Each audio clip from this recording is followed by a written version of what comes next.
Welcome to the TJ and the Grumpy Old Man Show. I'm your host, TJ, and with me here, as always, is the Grumpy Old Man. They say there's no shame in his game because he is always the same. That's me. Grumpy, how are you this evening? Oh, just wonderful. How about you? Oh, man, not too bad. Not too bad. A little late today. But for those of you who are new, number one, we invite you to stick around a while. This is a twice-a-week sports podcast. We talk everything sports, have a good time all doing it, and we shoot the shit. We go live every Thursday, 9 p.m. Eastern Standard Time, and every Sunday, 8 p.m. Eastern Standard Time. And to make sure you don't miss out on any of the action, make sure you subscribe on YouTube, like on Facebook, and follow on Twitter. Grump, did you happen to see what happened with Juwan Howard today? Yeah, but I had a question first because I know there are other people, commenters, who are going to ask questions. What's up with the hat? Is that why the podcast is late starting today? Because you were hat shopping or something? Yes, I was hat shopping, and that's what has delayed the podcast today. And that's the hat you picked? That's the hat I picked. That's correct. Maybe you should let your wife pick out the hats from now on. This is the hat she picked for me. I know she did it for maximum skull coverage. I understand why. Here it is. Maximum skull coverage and a warmth in the cold winter. I see. And so we're wearing a short sleeve T-shirt. Yep. And a toboggan. Yeah, they just call it. What do they call this? A little ski cap, a little ski hat. I don't know. Just a little warm hat. I don't know, Grump. Whatever you call it, toboggan, doesn't matter. Okay. I guarantee you that's going to be a topic of conversation today. That's all. Oh, okay, Grumpy. Well, let's talk about, the big topic of conversation today, Juwan Howard. Not a good look today. Did you happen to see the exchange between him and Wisconsin head coach and assistant coaches there that led to a little bit of a confrontation? Juwan Howard was less than thrilled. Well, I know he was a little bit angry that they called timeout up by 16 points in the last, 2 minutes of the game. And so he kind of did a blow by past the head coach, kind of bumped him on the shoulder and just, here's the thing. Juwan Howard has had these type of incidents on the sidelines before. Oh, as a coach? Yeah, as a coach, yeah. He just, I think he still thinks he can play the game and he still wants to be playing college ball, even though he played in the pros for, 15, 16 years. But he's really fired up. And for people who don't know, he was part of the original Michigan Fab Five back in the early 1990s. But he's had these issues on the sideline before. He has. Yeah. And what we'll do is I'm going to show you. I'm not sure if you got to actually see the hit, and I'll put it. I got like a little screen grab from it too, but I'll let you watch. I'll let you watch this, Grumpy. So now he says he kind of bumped into him. He paints a much different picture than what actually happens, Grump. Oh, it looks like he stopped him. Yeah, hold on. It starts off now. We have the famous fan fight segment on this show. And today, I don't think we have any fan fights just quite, but we do have a little coach fight. So we can break this one down a little bit, Grump. But he's trying to talk with him. Obviously, Juwan Howard doesn't want anything to do with him. He's trying to do a blow by is correct. And I just want you to watch now, how he responds back to this. Don't the coaches usually shake hands after games? Yes, they do. Most they go through the little line. Everybody shakes everybody's hands. Say, hey, good game, Johnny. Hey, good game, Sam. Hey, good game, whoever. And the coaches always shake hands. And like I said, I think that Juwan was maybe a little bit perturbed that his team got shit canned today. And maybe he was a little bit on edge because of the team's performance. Greg Gard, he's the guy here, is the Wisconsin head coach. But, it's a culmination of the team got rolled, but it has not been a good season for Michigan this year either. It is not. And it's not been a good year for Juwan Howard. I figure let's watch it, then we'll see what could possibly happen to him in the future.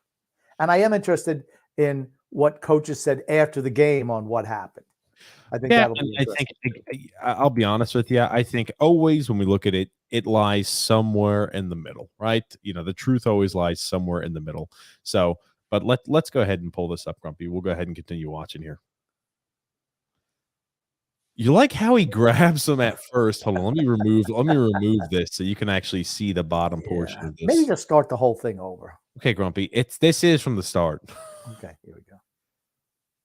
You see how he gets and he grabs him and brings him in close like that, like he's about to start pummeling the living hell out of him. He grabs him and grabs him right there by his by his sweatshirt. Oh my goodness. So that, I mean, like, obviously confrontation's starting to escalate a bit here. I'll be honest with you. When you're pointing your finger in somebody's face like that and you hit somebody in the face, usually that alone is enough to send somebody off the fight. Again, good job by Greg Gard not reacting and trying to throw a punch. Here's the thing. Greg Gard would have got his ass pummeled. So well, yeah, but I don't think I think you're not thinking about throwing a punch in that circumstance. I mean, I mean, here's the thing. You got one of the Michigan players jumping in. So who knows? Here's the thing. It was enough to immediately draw the attention of the announcer who's standing up, ding, ding, Jerry Springer style, wanting to get a fight. You got a cop over here moving in. You got a Michigan player, and you got another assistant coach for Wisconsin in here. Man, they were on that like in a second. It's almost like it was, you ever see like those pre-fight press conferences where the guys kind of get in each other's face as soon as, they do the weigh-ins and stuff like that. That's kind of what this was. And everybody jumps in to break it up. I'm interested to see what else happens. Okay, Grumpy. Well, yeah, let's hit play then. So yeah, the people are level heads are trying to stop. All I'm saying is, for you getting confronted, your shirt grabbed like that, somebody pointing your finger and touching your face a little bit. Again, cool heads seem like they're prevailing at this time period. But you could just, I don't have to be a lip reader, Grumpy. What do you think Juwan Howard says right here? Let me back it up a bit. He's like, I know that I just did a Michigan mask violation. I'm probably going to get suspended for that, because he pulled his mask off to yell at him. He said F you, so he's less than thrilled. But hold on. Oh my goodness. He slapped that guy upside his head. I've got a freeze frame better on that one. Have you ever seen like slap boxing competitions? And I have like a circuit to where people will go around in different parts of the United States and other countries where it'll be like slap boxing, where they stand there and just wail the hell out of each other with open fists. And I mean, like this one, whoo. You ever hear Juwan Howard's got a huge hand. Now, did you ever hear him say, I'm going to slap you upside your head? This guy literally slapped him upside his head. I mean, look at it. There's the head. There's the slap on the upside. So he get a little slap upside the head. I like it. I mean, look at Juwan. He means business there. Yeah. Here's the thing. He definitely hits him, but it's not huge contact, but he hits him. You can see his head a bit. He hit him pretty hard. What the hell are you talking about? I'm saying he hit him hard. Look at Juwan on his follow through on his punch. You could see that this guy's head over here kind of stops him from really delivering a haymaker. Watch this guy's head. He takes a little bit of the blow too. Oh no, maybe he just goes over top. Okay, yeah. I thought this guy took a little bit of the blow too. It stopped this. But most people, when they're trying to slap, they don't go over top like that. They just go bam. These guys are like security guards, are they? Aren't they? I don't know what they are. This guy right here, who I could see has got like everything like dressed up. I think he's a police officer. But what about these other guys with the little things on top of their shirts? The black, I don't know, the little black stripes on top of their shirts. No, I think they're like maybe they're Michigan security. They're Wisconsin. Can you see the W on this guy down here? Okay. They're Wisconsin members. Okay. That just maybe is like what they wear out there. Can I just make a suggestion in the future? Yeah, Grump. Before we do a full breakdown, we should watch the whole thing and then do the pauses and breakdown. Okay, Grumpy. Well, you kept talking in between, so I just continued to hit pause when we spoke about it as is. So it's only 36 seconds. But again, you see things, tempers kind of raised, but everybody tries to slow things up. I was about to say, there are a few punches being thrown over that group. I didn't even see that originally. But why does this happen? When the coach loses control, it means that the players are going to lose control as well. Well, you worry about the players, too. When they review this type of stuff, they're going to try to find a way to suspend players. They always do. Oh, you're throwing punches at the end of the game. We're going to suspend you. I mean, this guy gets hit. Well, it looks right like here, it's a little bit on the bottom part of the chin. It's all the Michigan guys throwing punches, though, honestly. Zero's throwing a punch right here at the guy from Michigan. So, I mean, like, well, here's the thing, right? Teams, yes. Zero's throwing a punch right there at Michigan. Oh, that's a good one. He kind of missed, and he kind of missed the second one. But after this, right, now you got number 14 and somebody else from Michigan starting to pummel this guy. And this all starts because head coach Missed number 0 ran away, man. It's 2-on-1. He's smart. Get the hell out of there, buddy. He threw a punch and he just bailed. Look at how fast he was. Even in slow-mo, he was fast out of that screen. Fast out of that what? Out of that screen. Out of the screen that we're looking at here. Oh, okay. He's fast. Throws a punch and boom. It's like, I'm out of here. Woo!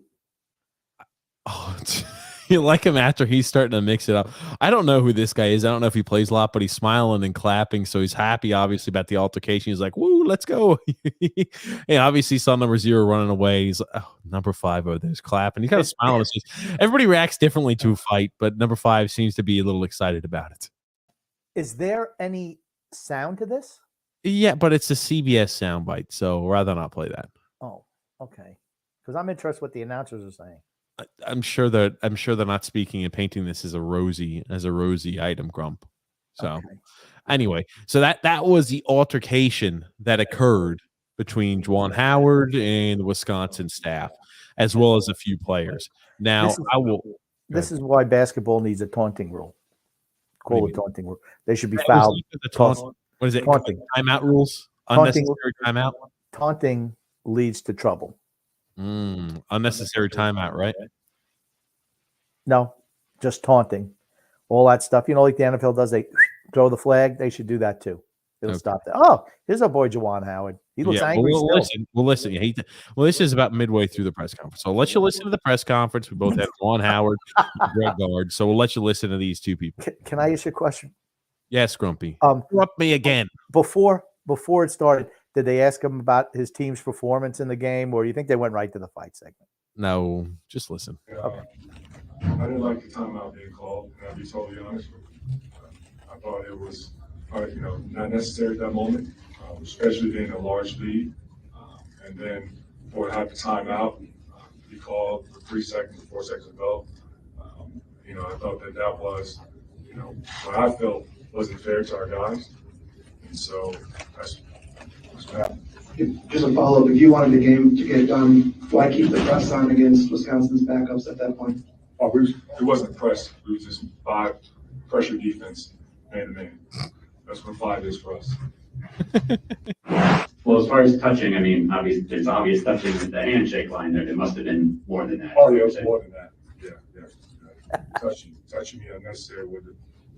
Touching him unnecessary. Now this one, Juwan, I'm afraid it's a tough sell right there because Greg was trying. It looks like Greg, when you watch it from a third party, he's trying to be like, hey man, I feel like you're still a little upset. Sorry, everything happened. Let me go ahead and explain why I did that.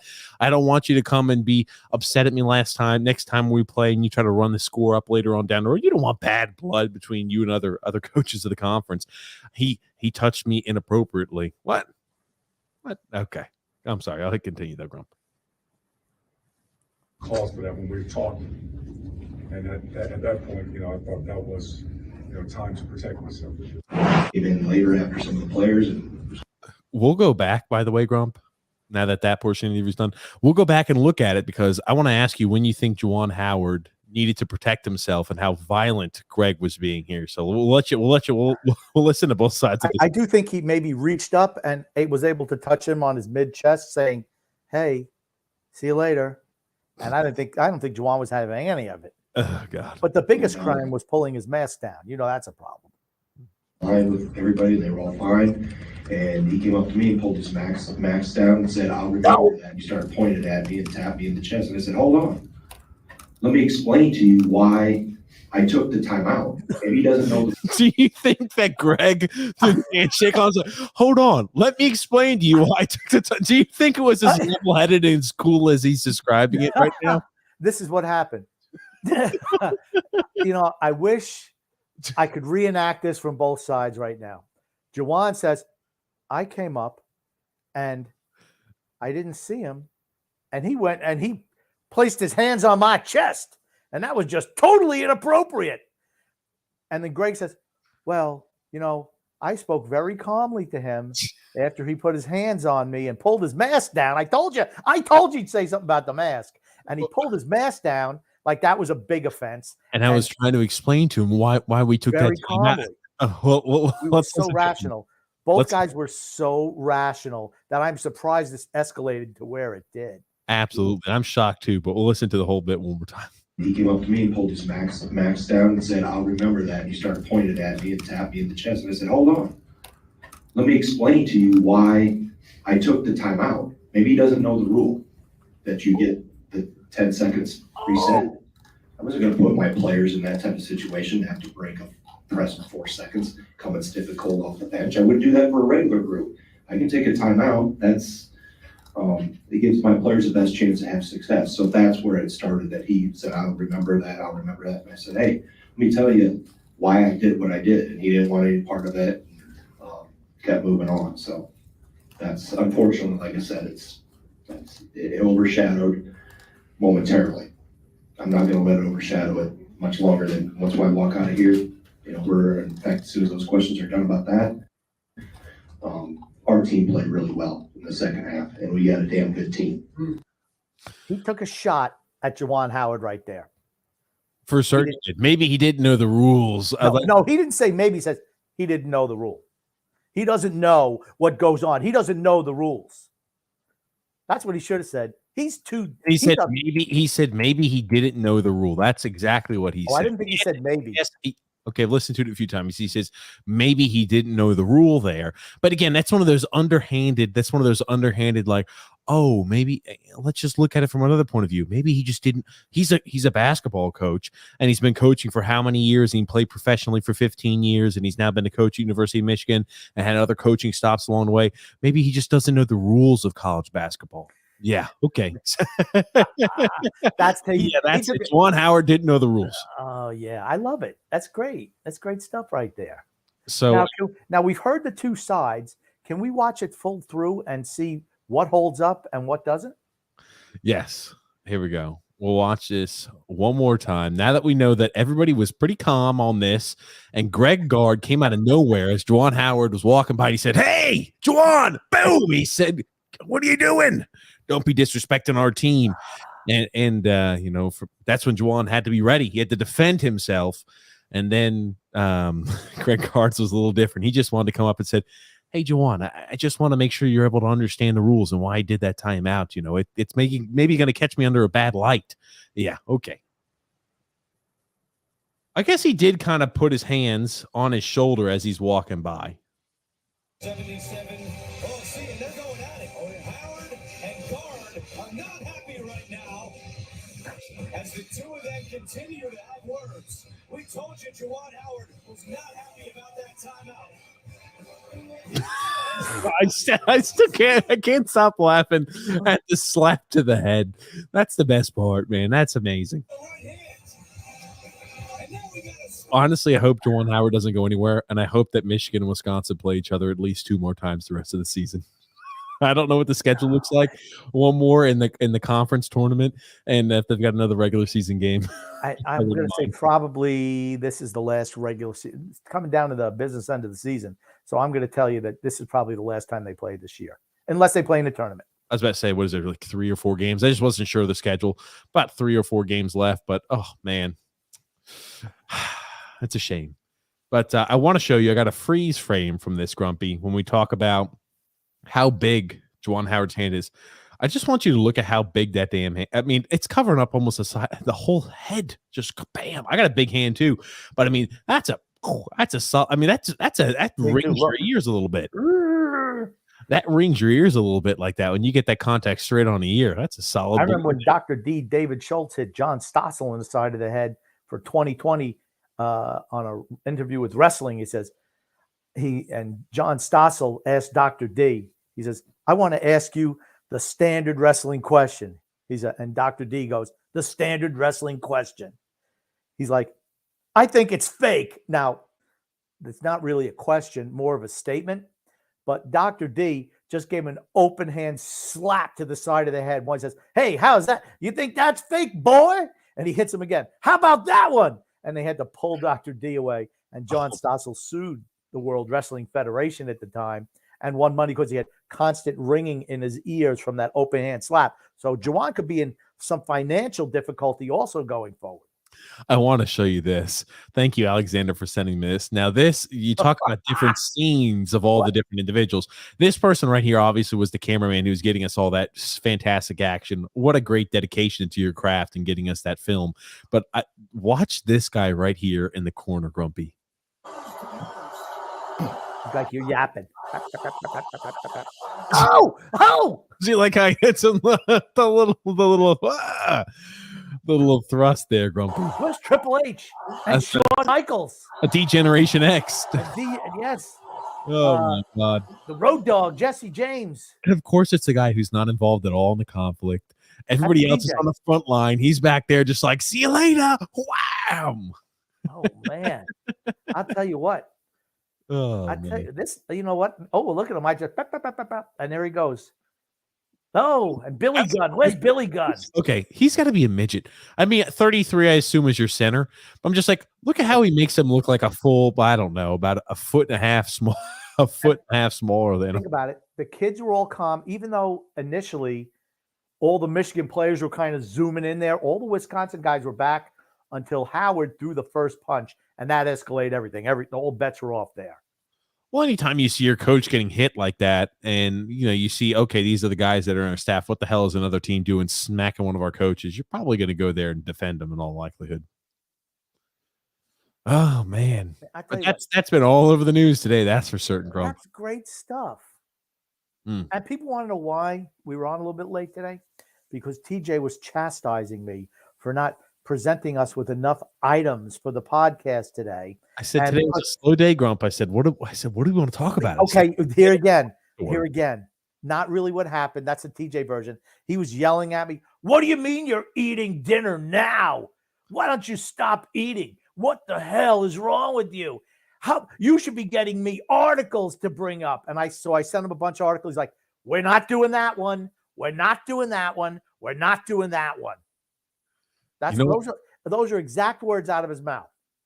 Is that how it went down? Juwan Howard and Greg Gard. Is that how it went down? And here's the thing: my articles were too controversial for TJ.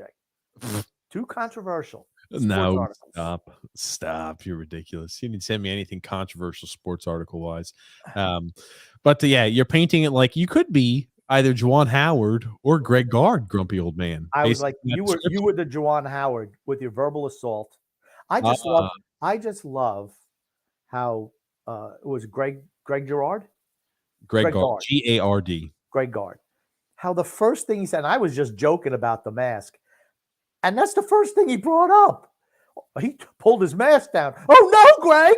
Oh, he don't pull his mask down. Heaven forbid. That's a crime against humanity. Don't pull your mask down. Please. Yeah, you saw Greg was not wearing a mask. That's like, come on. It was all just theater, man. That was at that point, like, okay, how can I get the dig in? How can I look, how can I paint this in a positive light for me? The theater of the absurd. But like I said, Howard should not have put his hands on the other team. He was pissed. He wasn't pissed about the timeouts, even though that's what he's trying to sell. He was pissed. And here's the thing. This guy was a master shit talker when he was back in college with the Fab Five, jamming up other teams' asses when they were winning games big. I don't know what the hell he's crying about. He's pissed that his team got rolled today by Wisconsin.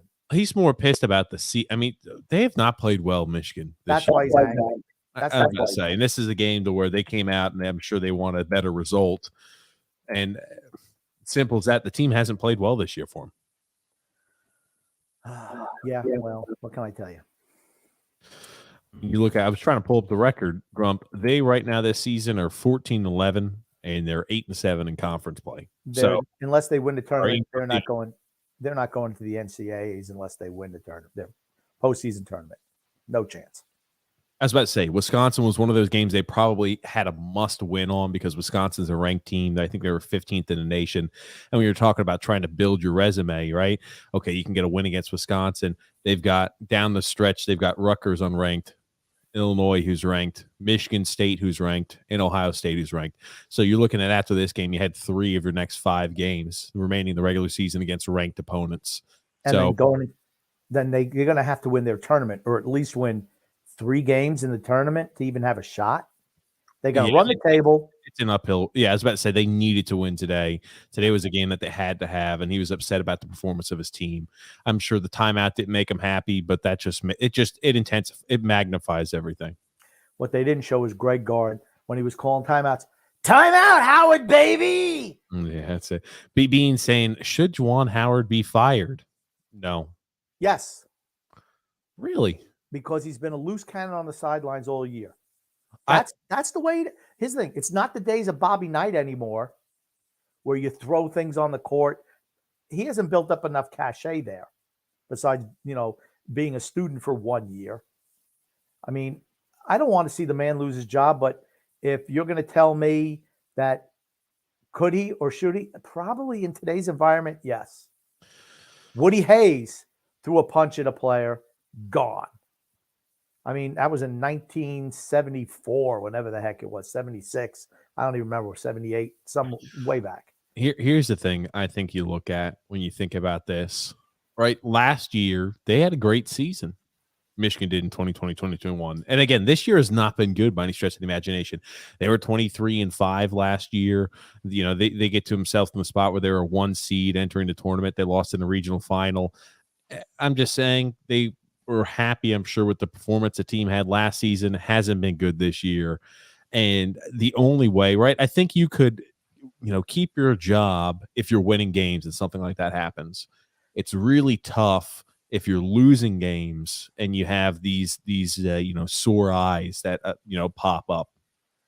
Coaches cannot be throwing punches on the sideline. It was an Cannot open hand happen. slap. Let's clarify. Open hand slap. I'm not endorsing. You can't be an open hand- slapping the other team's coaches. I'm not endorsing that. I'm Sounds like you're endorsing it.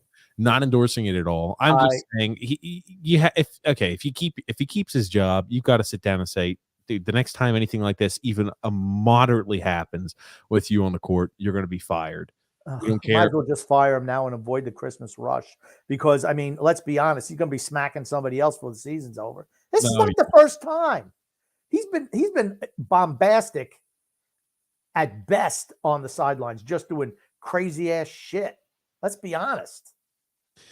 I'm trying to see if I can pull up additional ones of them and on the sidelines, but it might be tough. You're not going to see coaches slapping the shit out of other coaches. I guarantee you're not going to see that with no repercussions. I know he's been ejected a few times. I wasn't sure if he's done anything this severe or serious. No, he hasn't beaten up the other team's coaching staff. I don't believe that's happened this year. This is the first for him. I mean, it's not a good look. I'm just you talk about the cachet. I think he's a guy when you talk about on campus, right? He's a guy who I'm sure is highly revered. He's a guy who's had success with the Fab Five. He's a guy who's been successful at the NBA level. He's a guy who's been successful as a coach for them last season. And I don't know. If you fire him, now's the time to do so. The team's struggling as well. It's you could say it's a multitude of different items, and you can pin it on this. The slap. okay. I'm not saying you should go around slapping other players. I'm just saying I've seen things. He didn't slap a player. He just slapped the coach. Slap the coach, Which is even worse. I've seen things get heated in handshake lines before, but I've never seen somebody go out and openly punch people or slap people. Yeah, because you're supposed to be the adult in the room, Juwan. That you're the head coach. Yeah. I mean, come on. I mean, here's the thing. I think best case scenario for Juwan Howard is he's suspended for the rest of the year. Yes. That's best case scenario for him. He will either be suspended or fired, probably both. You can't, and like I said, he's been crazy all year on the sidelines. And it's not like he's that great a coach. Before, but I don't think it's because I don't think it's anything crazy or ludicrous, but I've seen he's been ejected before. Yeah, but he's been, just irrational on the sidelines. Irrational. Well, no, the only other time you're talking about that's irrational, I'll pull it up. Now, this is the one that you remember, Grump. I'll share this here with you. Let me pull it for us. Here we go. This is the other time that he was irrational, and this was last year. And I'll show this to you. This is the Big 12 tournament. And I do remember this making public news as well. I think we even talked about it when it came up because he looked nuts. He was about ready to charge somebody. He was about ready to, but he got, his coaches in the way. And that's why he started going off on this. I do remember we talked about this last year, but it was nowhere near severe. he's a loose cannon. He's emotional. That's probably the best way to say it. He's emotional. Yeah, I mean, I'm going to bet he's not a bad guy, but I'm sorry.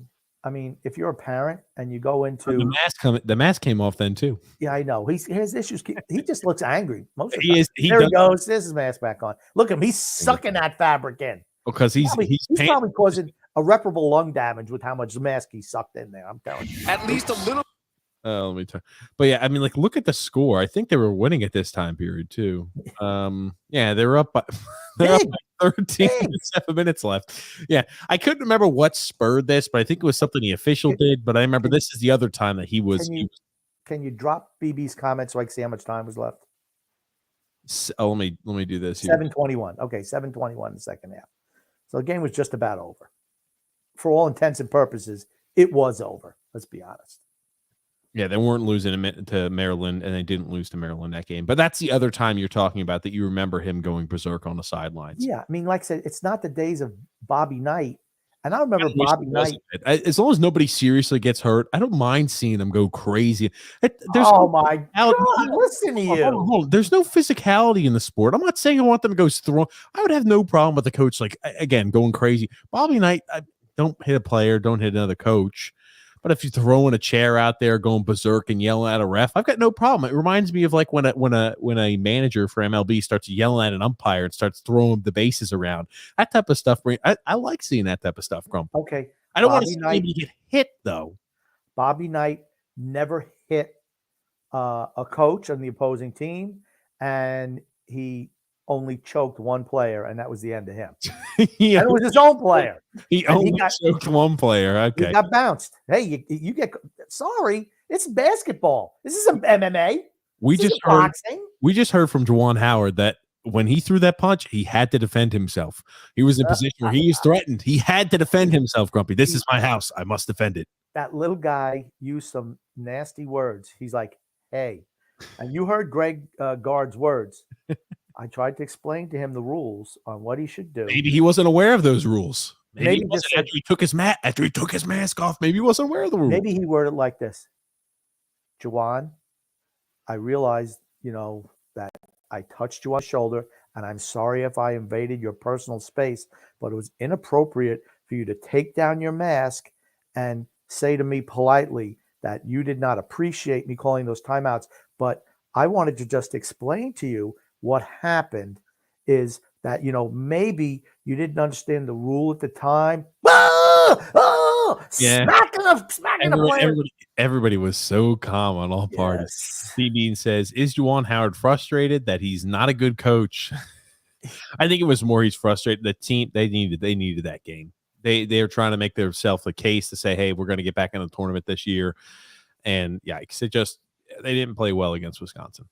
True. Simple as that. Alexander says, Howard, listen, bro, I said the Islanders are not going anywhere. Face it. We suck. Trotz sucks. The other coach. No, we don't. We still have a shot. We're going to win it, and we're going to be buyers at the deadline. Face it. This is a great team. Next thing you know, all hell breaks out. It was an argument about the Islanders. The other coach is a Josh Bailey fan. Oh! There it is, Alexander. I think so, Alexander. I think you hit the nail right on the head. B-Bean says, is that after the game handshake? Should it be terminated in the future? Yeah, I don't care about the after. I understand, right? They want to promote sportsmanship. That's why you shake the people's hands at the end of the game. Here's the thing. Okay, when you get to a certain level, I don't care. I don't care if you're shaking hands at the end of the game. It's just a respect thing. Hey, good game, good game. Just go ahead and let them at the end where it's like just like in the NFL. They don't go through a handshake line. If you want to go talk to certain players that you know or somebody you played against during the game, you can give it to them, say, hey, good job out there. That's all it needs to be. You don't have to go, good game, good game, good game, good game, good game, good game. Here's the thing. Juwan Howard is supposed to be the adult in the room at Michigan. The leader. Oh, I'd say more the leader. What happened? Head coach or leader of young men. Even if you feel you've been screwed at the end of games and you hear coach, oh, yeah, you guys got lucky. That was a bad call. No one ever resorts to violence. And they tell their teams, TJ, you were there. You guys used to go through handshake lines, right? in He said, college don't do anything ball. dumb. Well, if you Okay. throw a punch in Don't do football, anything if you dumb. throw a punch at a football game and at the handshake line, you get suspended for the next game in Okay. college. But the So, like, coaches you said don't that want to to you, do right? that.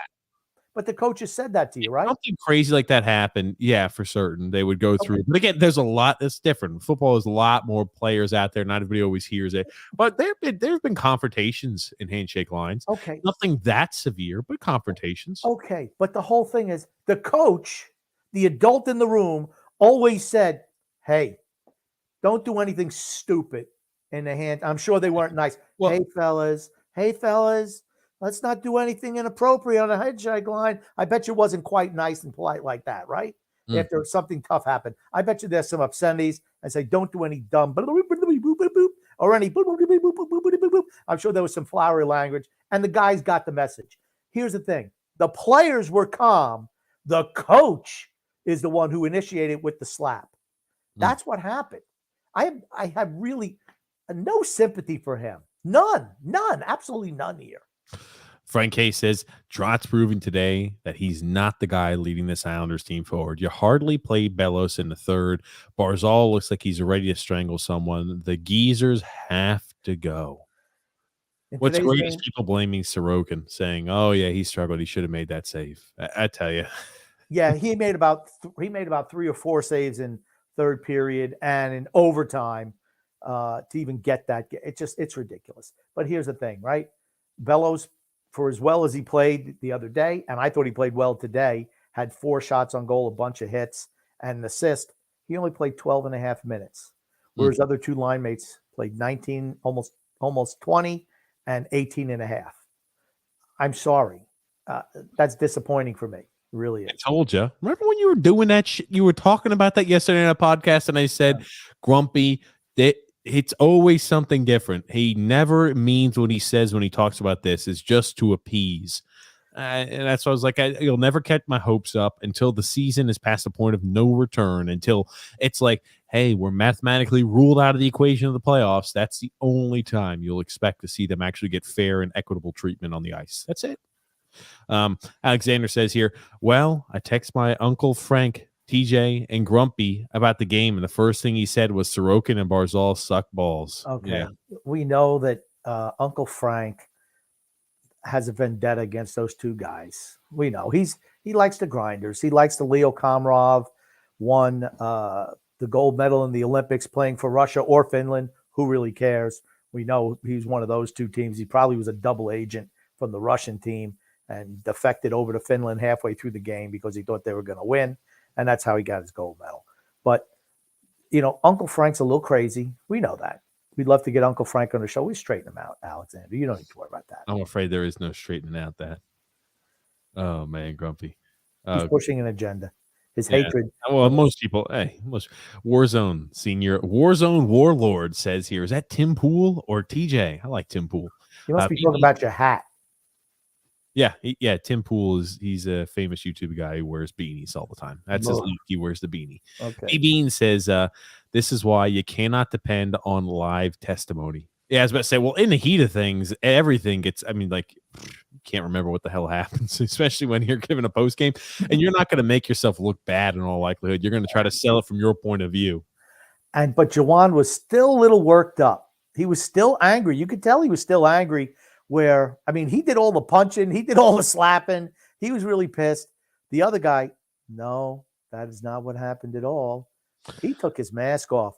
That was the biggest personal affront to me. I know I wasn't wearing a mask, but if I was, it would have been even worse. He was breathing at me. Can you believe that? Oh my God.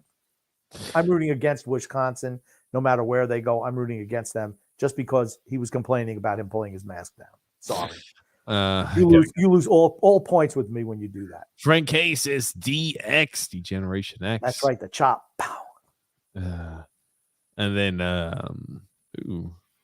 Stossel lied about the ear issue. Yeah, he did, but he got paid. Yeah. He got paid. Badass Billy Gunn. That's right, the badass Billy Gunn. Mr. Ass. TJ, you should apologize to Grumpy for talking to him like that. Yeah, how dare I say that? What else did I say? Let me tell you something. I'm going to record one of the times while you're yelling and screaming at me pre-podcast. And you're going to see, everyone, that, holy crap, that TJ is a freaking tyrant. Not only does we wear a beanie, but he's nasty as hell to the grumpy old man. The grumpy old man is so nice and sweet. That's what everyone come away saying, honestly. Yeah, that's it, It's Grumpy. called elder abuse, I believe it's what it's called. Elder abuse. Oh man, nothing is slow about watching the shit show and the team who was quit on their coach. They made Hammond look like Patrick Waugh or Ken Dryden. They hardly tested him. A lot of outside shots. Well, Barry was complaining that, hey, we were doing too much. Okay. I was going to save this for Wednesday's podcast, but I'll throw it out here now. Just what the heck. We could talk about it Wednesday too. Anson Carter was taking credit for the Sedins being as successful as they were today. No, he was not. Was he? Absolutely, he was. Oh, he said, because they were talking about how the Islanders, yes, the fancy skating, they were skating all around because it's what Barry Trotz said. And, you see certain guys, Matt Barzell, of course, who, it's fantastic to watch them skate around in the zone, but they really don't get much stuff done. The Sedins used to be like that. And this was right after Barry's press conference, right? So he knows Anson Carter's been doing this now long enough to know he's got to start towing the company line. So he's like, yeah, well, the Sedins used to do that in Vancouver. I got there and they skated around for like 30 seconds. I'm like, hey, guys, he pulled him over to the side, the leader that he is. And he said, you know what? You guys could skate around for like 5 seconds, but if nothing's getting done, just go to the net, put a shot on net and then get off the ice and do it again next time. And Shannon Hogan goes, so you're taking credit for the Sedins? It's like, yeah, I am. I'm like, holy shit. He was only good for the 1 year he was with the Sedins. That's it. That was his career. Well, no, he had, let's not sell him short. Like you talk about it, right? He had a few seasons where he played 50 games for the Boston Bruins and had 40 and 47 points. And then for the Edmonton Oilers, 61 games, 42 points. One full season with the Edmonton Oilers, a full 82 games, he had 60 points. He had a few seasons of 50, 60, and mid 40s, right? The 1 year he was with Vancouver, towards the tail end of his career, he had 55 points in 81 games. Okay, Daniel Sedin and Henrik Sedin were not made because of Anson Carter. They were fantastic hockey players, first ballot Hall of Famers, both of them, and not made because of Anson Carter. No. Sorry. But I thought he would joke that off, but he didn't. He said, because let's be honest, the Sedins were good before him and after him. It's not because of Anson Carter. And I thought, to me, Anson Carter was always, didn't understand why at his age he left there. I know he got a bigger money somewhere else, but he was never going to be as successful as he was in Vancouver with those two guys. Yeah. Well, the most success he had there was at Edmonton, that 1 year in Edmonton. He did have a lot of success. But anyway, moving right along. What a film saying, I like the hat, DJ. Looking good, my man. Thanks there, Woody. We appreciate it. Alexander says, Butch said Andre Hammond outplayed Ilya Sorokin. Andrew Hammond. The Hamburglar. Oh, I'm not sure. I'm sorry. Okay. Sorokin made some incredible saves. I don't think Hammond made a great save all day, but Sorokin made a whole bunch of saves. And then Carter also mentioned, well, you can't be looking the other way. You see the guys going down in the half V. They should stand up tall. I'm like, stop. Everyone's a butterfly goal in the NHL now. No one is a stand-up goalie. Well, you can't leave the post. Well, he was in that half V, just like every goalie is. And a guy can pick, if they're a good enough shot to pick the top corner, they can score on him every single time. Yeah. Carter wasn't on today, but that's fine. I think he usually does a really good job. But yeah, I just think he was a little off today. But he isn't. He got his running orders from the brass. Hey, this is what Butch said. Is that what it was, huh? That is exactly what happened. No, come on. Yeah, he's been a little bit too honest initially when he's been on there. He's starting tighten it up a little bit, buddy. You want to keep getting these gigs? You better start towing the company line. Andrew L says, I know this isn't the Owners podcast, but my God, are we in for a treat the rest of this year? Oh, man. Oh, good gracious. Shoot Howard may actually turn the Knicks around. Yeah, they do need a little bit of toughness. Oh, man. He's like, I consider Juwan Howard, if he was a karate coach, he'd be like Johnny Lawrence from Cobra Kai. Johnny. I bet he's wildly politically incorrect and bombastic. like I said, he shouldn't have hit the guy, but at least he shows some fire out there. You ever see these coaches? Everything's okay, fellas. We'll be good. Don't worry. Yeah, you could definitely tell there's a lot of emotion with him. Angela N saying horrible, awful, the worst. They suck. Should Trotz be fired? I am worried about Angela. I'm officially worried about Angela. Should so Trotz be angry. fired, Grump? So, he's not going to be fired. Don't get your hopes up. Yeah, don't get your hopes up. Same thing about him playing the kids. Don't get your hopes up yet. Not happen until after the trade. Josh Bailey was able to come back, and of course, he got praised for being a piece of shit that he is. He did have a secondary assist today. What a shock. What a shock. Tony Chi said, I'm late, and I know it was probably explained, but what the fuck is on TJ's head? It's a beanie. TJ, Tony, you're going to find this interesting. I said right at the top, I said, let's talk about that thing on your head, TJ, because everyone's going to want to talk about it. He's like, oh, well, Grumpy, we don't need to be talking about that. What do you mean? Okay, that's not at all how I said that, Grump. Stupid old man. You don't need to talk about that. Is that what I did? Nobody's going to say anything about it. I'm like, yeah, right. I didn't say that. I said, let's get Juwan Howard news. B-Bean says successful coaches have a multitude of characteristics, including temperament of control. Temperament control. Everyone is not meant to be a coach. True. You can't be hitting. You cannot be swinging your hands as a head coach. I'm sorry. You're supposed to be. You represent the school. All right. If somebody shot your wife or child in the stands, okay. You're talking about a basketball game when your team got rolled and you call were a timeout. About a timeout? Really? Really? That's enough to get you to slap the shit out of somebody? No, can't happen. Sorry. It would not surprise me if tomorrow's his last day. It would not. I hope he. Thing is, I think he's a. The team has kind of quit on him. I won't say teams quit on him. They haven't played well as of recent. And again, the team has not been successful this year. But if he gets fired, right, he'll probably do one of those. I take a year or two off, and then I come back with another head coaching job because the guy is talented. Juwan Howard's a good coach. I don't know how good he is. I mean, they were okay last year. They were pretty good, but yeah, they went to the regional finals and they were in a 1 seed. What are you talking about? There's only 4 1 seeds a year, and they made it to the Elite 8. I don't know. I didn't pay attention to last year's NCAA tournament. It was a waste. No fans, no nothing. That's the whole college basketball experience. I'm sorry. You take the fans out of college basketball. I don't need to be like go down to the YMCA and hear a bunch of sneakers squeaking all over the place. No. Hold on, was that sneakers the squeaking of the shoes? No, we don't need that. Come on. Oh man, right? I'm just saying they lost 3 guys to the draft that last year, and okay. All I'm saying is this, right? They made it to the Elite 8. I'd sign up for a coach like that any day of the week, even if he had this issue. And this year they don't make the tournament. But let's say you're the parents of a recruit, and Juwan Howard comes in there, and you spill a little bit of coffee on him. Is he going to slap the shit out of you in your own house? I mean, that's a question you legitimately have to ask, right? No, stop. I mean, I'm just saying. What if you say, "Hey, coach," if you touch him on the shoulder, wham! Don't you ever be?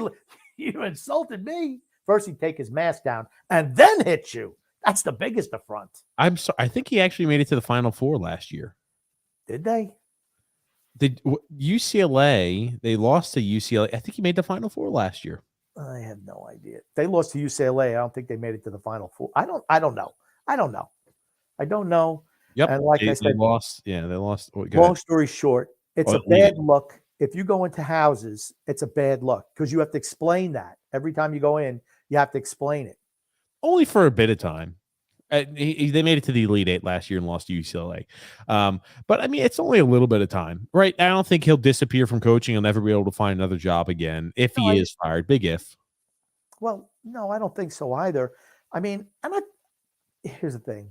I think he's committed. I think that he's got the team's back without a doubt. Yeah. But, man, he's got a temper. He's got a temper. That's not good. When you take a you're- year off, you're like, oh, I had to find myself. You know, I Oh. I'm just telling you, how do you spin that to recruit? That's how you spin it to recruit in his family. That's how I you went do to that. anger- I went to anger I play management. with fire. I did with that.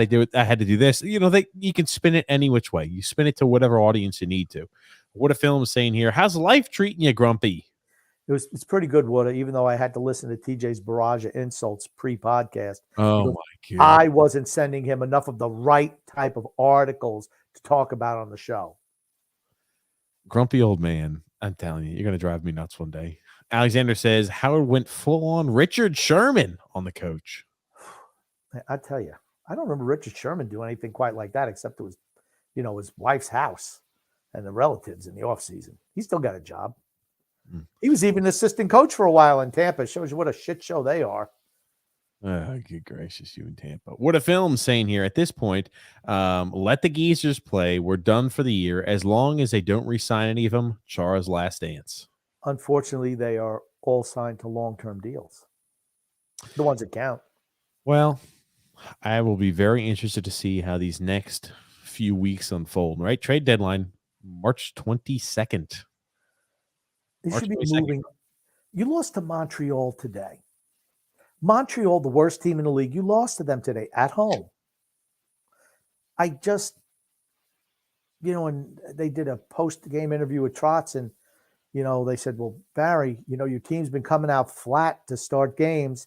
Do you know why? Well, if I knew that, I'd be able to sell it to every team in the league. Yeah, here's the thing. What? Hold on, what? Yeah, that's what he said. Christ almighty. He didn't laugh, but I'm like, he kind of chuckled a little bit. I'm like, dude, why does your team come out flat every single game and you get dominated the first period? Why are they not up for the game? You need to fix that. I'm sorry. We got a comment here, Grumpy Old Man. John P says, greetings, gentlemen. Thanks, Grumpy Old Man. For the t-shirt. I'm wearing it now. Check your messenger. John P, a distinguished gentleman. Look how fancy he is with that Grumpy's Groupie shirt on. Now, here's the thing. John P, he just jumped up a whole bunch of status levels right there with the Grumpy. Oh, no, I love John P. You know that. And here's the thing. I don't want to say, because I'm not saying he's not a good-looking guy. He looks great. But I'll tell you what, his regular picture, he's got a nice tan going there. He looks a little bit pale there in this picture here. It's February. All right. But hey, whatever the guy on the shirt.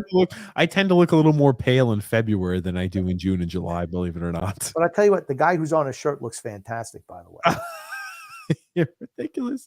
John, thank you so much, John. He's looking fantastic in his Grumpy's Groupie shirt, Grumpy. Yeah, and thank you so much for picking up a shirt. We do appreciate it. So Alexander's saying here, TJ, how about the prospects? They're threatening to boycott the combine. What? See, TJ, there's a big story, but that wasn't big enough for you, I guess. 155 players are prepared to announce a formal boycott of the NFL scouting combine due to its bubble protocols. Oh, maybe they're saying, you know what? Screw it. I'm not wearing masks anymore. Well, I don't think it has anything to do with that. Let's see what it is. Bubble protocols. Okay, that's what it tells me. I'm trying to read what it is. 13 different agencies are prepared to announce also a formal boycott of the 2022 NFL scouting combine. Longstanding opposition to the NFL. Wow. NFLPA sent a memo to his agents that pointed to its longstanding opposition to the NFL scouting. Why would you have it? I don't understand what's the deal with the NFL scouting combine is good. I don't know why people do not like the NFL scouting combine. Here's why the players don't like it. Because they could move up and down the board. They can't look as good as they can in their pro day. That's true. That is true. The track Indianapolis track is known to be a slow surface where, they'd much rather be more comfortable at their own home place. And everything it's not done on electronic. When you have it on pro days, they're all hand timed, and everything is done at everything. The NFL combine is all electronic timed, so the electronic time numbers are going to be a lot less forgiving than your pro day time numbers. Dear contract advisor, we've spoken to several agents to reinforce our longstanding opposition of the NFL combine and agree and support the decisions by those to not attend. The combination of the NFL's proposed bubble and fact that we still have an antiquated system of every team doctor examining players and having them perform yet again needs serious modifications or elimination. While we do not represent these players, we have advocated for the rights for fair treatment. Essentially, Here's is the what it thing. says there. You don't like it? Tough shit. I think every team, think about how much money you're spending on these players. I'm not talking about, there's 300 guys invited. I'm not talking about a guy who's a draft pick number 300 or 295. I'm talking about the guys who are going to be in the first round, who they're going to get paid millions and millions of dollars. And if you want your own team physician to look at him, to look at a knee injury that he previously had or whatever he's got, I don't think there's anything wrong with that. You're investing a lot of money in these players. And think about this too. Think about the questions when they go through the interview process. Oh, we don't like the interview process. Like they'll ask, "Oh, what shoe do you tie first? What happens if this were to go down? What do you think about your mom doing this?" I mean, think about all those with Darius Geis and every single one of these players that get asked these ludicrous and crazy questions. They're trying to test your temperament and your reaction items. I mean, it's just you're right. They're investing millions upon millions of dollars in you. They want to make sure that they get somebody who gels well with the team. And they want to know everything about you before you set foot there on their on their field. I think they have discontinued the Wonderlic test, though. They did? I believe they did. This is the first year they're not going to have that. But to me, okay, maybe you don't like the scores of some of these plays, but I mean, I think it answers some questions. Can you learn a defense? Can you pick up an offense? I don't care about the Wonderlic. I mean, think about Patrick Peterson. He had one of the lowest Wonderlic scores ever recorded, and he's a fantastic player. It doesn't mean much. I think it could help move you in the right direction if you're a quarterback. The only time that matters if you're a quarterback or somebody has to read the field well. The Wonderlic test is pretty easy, but I don't know. It's never been one of those things to me to where I would put any weight into what a Wonderlic score is. It's just one of those things. If you see a whole bunch of red flags popping up around a prospect and then you see a bad Wonderlic score, you're like, oh man, it's a little extra. It's not significant, but a little extra. Well, that's why it's important. I mean, here's the thing. Again, you're investing millions and millions of dollars into these prospects. You pick the wrong guy, it could set your franchise back 5-10 years. Pick the wrong quarterback, pick the wrong this. You're right. It could set your franchise back 20 or 30 years, Grumpy. I mean, like if you pick the wrong quarterback, it could seriously set your franchise back 20 years. No, not 20 years. I could see if you for example, have the pick of a guy like a Justin Herbert and you pick a Tua Tagovailoa. That's one of those things that as long as Justin Herbert is playing in the NFL, you have made the wrong decision. That's negatively impacting your team. Okay. How many quarterbacks, except for the greatest of all time, have played 20 years in the league in recent memory? Okay, what do you want to say, 15 to 20? I mean, I say 10. I say 10. Because then you got to get another quarterback, and it takes a while to break them in. But how many years is it before you realize this guy's not that good, right? 2-3 years, and then you got to restart over by the time he's ready. I mean, it is what it is. But, I mean, I have no problem at all with the combine. I really don't. And you want everybody – why is the combine there? Because everybody's on an equal playing field. Thank you very much. What everybody looks like in one situation. That's exactly – that's why they do it. Yep. It's like in the military boot camp. They want everybody on the same playing surface. They want everybody to be the same and let your skill set you apart. Thank you, Alexander, for sending that article. I didn't even see that happened. That's nuts. I sent that to TJ probably 3 times. No, Grumpy, we don't need that. Stupid Grumpy. That's it. Wait, is TJ wearing a hat? Yeah, BP, I'm wearing a hat. It's not my skin color. This is not my I would have a serious if I had like a tan line that went here because I'm ultra pale. I was going to say, if you had a hairline like that. I wish I had hair that low. Yeah. Well, actually, that's kind of a little low, but maybe somewhere in the middle. Alexander saying, yeah, I like the hat, TJ. Thank you, Alexander. BB says, TJ, how would you rate Grumpy's impression of TJ of me? Accurate. Spot on. When I'm thinking of words to describe it, that is one of the last words that come on the list. If we're an accuracy, maybe it's if we're saying 10 is spot on accurate and 1 is complete, defamation, I'm probably putting it at a 3. Were you not berating me for eating my dinner today? That's a yes. I was looking at a comment that Tony Cheese put right underneath. I'm sorry. But no, I wasn't. Okay, Grump, here's the thing. You were eating. Okay, Hold on, ladies and gentlemen. The podcast starts at 8 Eastern Standard Time. And I said, Grump, I called up Grumpy about 20 minutes beforehand. I said, I need some help. I'm trying to pull up things. And again, oh my God, Greg Gard. Grumpy old man, I'm trying to find some discussion pieces that we can talk about on our podcast today. Right now that the NFL is over, it's going to be a little tougher to find these conversation starters. And if you could help us find that, we would really appreciate that, Grumpy. And we would really be thankful for your work and dedication to the podcast success. And Grumpy old man, he's like, okay, yeah, sure, we'll start looking for it. Well, we're looking and we're doing this, and after 8 o'clock rolls around, I call Grumpy back up. I say, Grumpy, have we found anything else differently?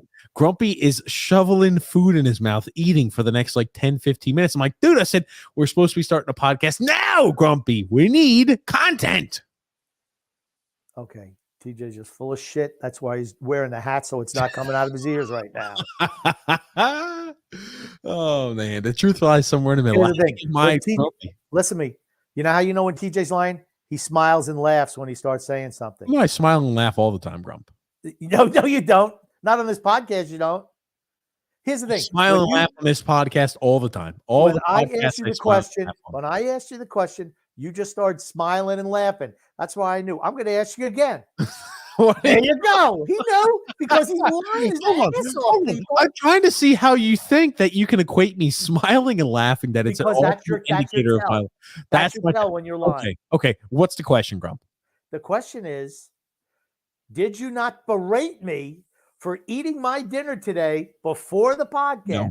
No. Yeah, he's covering his face up. Look at him. He's squeezing his teeth outside the freaking microphone. The way you asked that question. Yeah, sure. Hold on. The way you're asking that question is designed to get a laugh from me. The way you're asking that question is designed for that, Grump. I'm telling you, I did not berate you. I did not berate you, Grumpy. Not a liar. Flat out lying. Tony Cheese saying, is TJ hiding recent hair plug operation under that hat? Yes, I am. Ugh. I shelled out $20K to get hair plugs. Is that how much it is?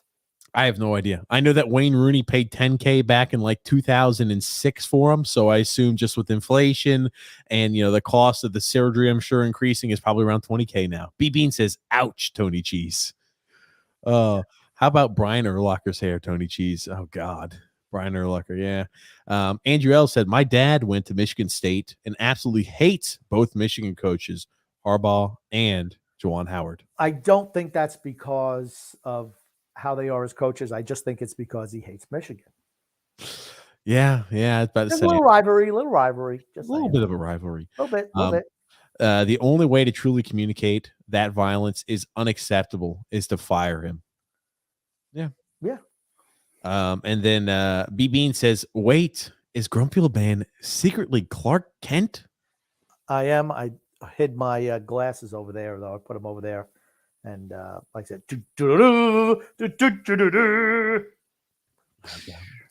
John P. said, it's winter in New Mexico, Grumpy Old Man. It's cold, Grumpy.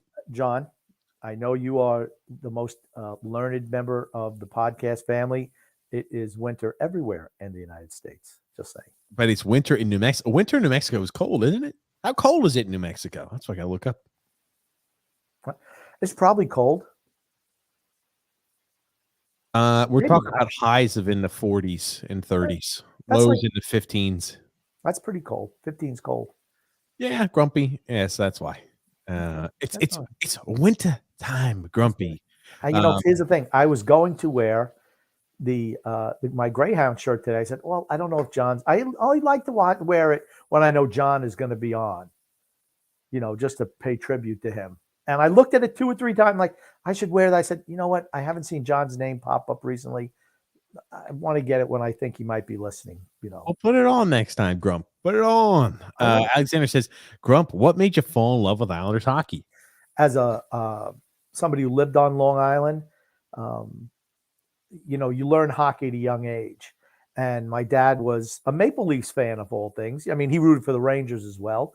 But when the Islanders started, it's from your dad. Usually it comes from, what your dad liked. And he liked the Islanders right away because he thought that they were tougher and they had more testicular fortitude than the Rangers did. He used to call the Rangers like big pussycats. And so that's why we started liking the Islanders from the minute that they came in. They never quit. They always gave it 100%. You never see a Ranger team dog it, really. I'm sorry, an Islander team dog it, really. And that's how we became Islander fans. And speaking of the Rangers, Emil the Cat Francis, who was the Rangers coach when I was a young man, a young boy, actually, he passed away 95 years old just this week. And my dad always told a story how he went to a game at the Garden and he saw Mr. Francis. He was pissed at a referee's call, and he went running out on the ice after the officials, sliding all over the place to get in his face. Should have brought a stick with him. He did not bring a stick with him. I don't think he struck the official. Matter of fact, he did not strike the official, a la Juwan Howard. So we got to keep. Well, he's never struck an official, just an opposing assistant coach. He didn't even do that. So there was no striking. But he was a goaltender when he played, Emil Francis. And I didn't know if he was still alive. And when I saw that he passed away, I think it was yesterday, the day before, 95 years old. He had a good life. Good, condolences to the Francis family. Alexander says here, Brian Flores did an interview with the Dolphins beat writer, Amar Kelly. It's called I Am Athlete. It's dropping tomorrow. He thinks that race played a role in him being fired by the Miami Dolphins, which is BS. I sent you the whole interview. I'll send you the whole interview tomorrow when it drops. I'm interested to hear what it says. I mean, it comes down, it's simple. He did not get along, and the relationships that he had with the general manager and the coaches on staff were deteriorating. And again, I think he's a good coach, a really good coach, but relations with your staff and relations with your general manager, unfortunately, we live in a world where you have to be able to communicate and you have to be on the same page as the people you work with. I mean, the GM who fired him was black. The new head coach, I guess he's black. I don't know. He don't look it, but he is, I guess. Mike McDaniel. It doesn't even matter. Right. But what I'm saying is for the racial thing, I just don't believe that. But Brian Flores did get another job just yesterday. Coach for linebacker, assistant defensive coach, linebackers coach with Pittsburgh. And good for him. I mean, I like Brian Flores. I really do. I don't understand why he's doing this.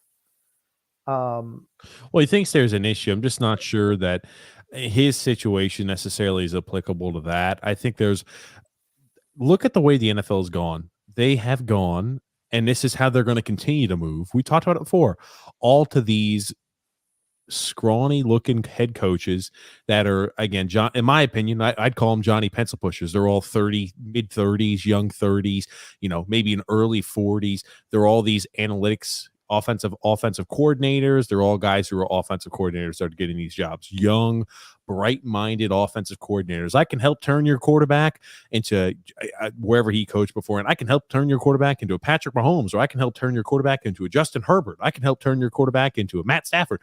The list goes on, and that's what they're. Look what I did with Jimmy G as our quarterback. That's what it's all about, quarterback play. I mean, I just look at it this way: the NFL perfect? No. Not even close. Do they care if you're white or black? No, I don't. The only color they really care is green.